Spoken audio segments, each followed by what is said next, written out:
Hello everyone. యాక్చువల్‌గా నిన్న puts and నా వ్యూ ఉండే అని చెప్పా కదా!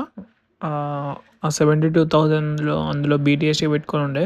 సో, అందులో ప్రాఫిట్ వచ్చింది. అండ్ ఈరోజు వచ్చేసి కాల్ సైడ్ తీసుకున్నా. ఎందుకు కాల్ సైడ్ అంటే యాక్చువల్‌గా డే లో అనేది బ్రేక్ అవ్వలేదు ఇంకా.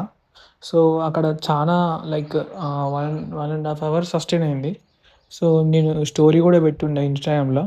మీరు చెక్ చేసుకోవచ్చు. Still waiting for the setup అని. స్ట్రాంగ్ రికవరీ వచ్చిండే ఇండియన్ రూపీలో. And again IT stocks like Infosys, TCS అవన్నీ 2% రైజ్ అయ్యాయి.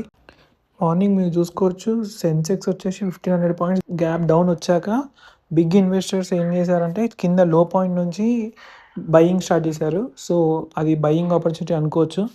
అలాగే మన గ్లోబల్ మార్కెట్ కూడా కొంచెం సెంటిమెంటల్లీ పాజిటివ్ ఉండే, కొంచెం వార్ తగ్గినందుకు. సో, అందుకని నేను ఆఫ్టర్‌నూన్ సెక్షన్‌లో కాల్ సైడ్ ప్లాన్ చేసుండే. 72,500 కాల్‌లో ఎంట్రీ ఇచ్చా.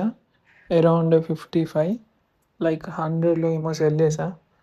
బట్ ఈ యొక్క ప్రీమియం ఏమైందంటే ఆల్మోస్ట్ 1000కి వెళ్ళిపోయింది.